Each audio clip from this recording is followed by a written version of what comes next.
उत्कृशो विपुषसञ्जो सत्या सन्तु यजमानस्य कामः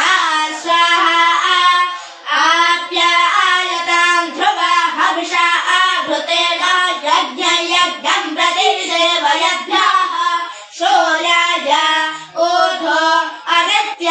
उपस्था उरुधारा पृथिवी यज्ञे अस्मिन् देवा गातुमिदो गातुमित्वा गातुमित मनसस्पत इमं देव यज्ञ स्वाहा वातेधाः शम्भरिणं दागा हविषा घृते शमादित्येन रोहिः सम्मरद्भेः शमेन्द्रो विश्वदेवे समेन्द्रो अनुदातले समेन्द्रो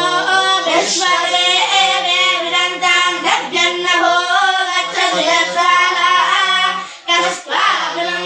जगशत्वाग्नं जगस्मै यत्पाग्नं जगदस्मै यत्पाग्नं जगे ओषाय रक्षासां भागोऽसे एषो शिवकेशो द्वेषं यज्ञसञ्चात उवाच शिवेन सन्तिष्ठस्व रिष्टेन सन्तिष्ठस्व सृष्टेन प्रथम उत्तर एटा मंत्र स्वर बोला शिवे में संतिष्ठस्वारिष्टे शिवे में संतिष्ठस्वारिष्टे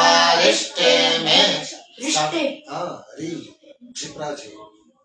शिवे में संतिष्ठस्वारिष्टे में संतिष्ठस्वरिष्टे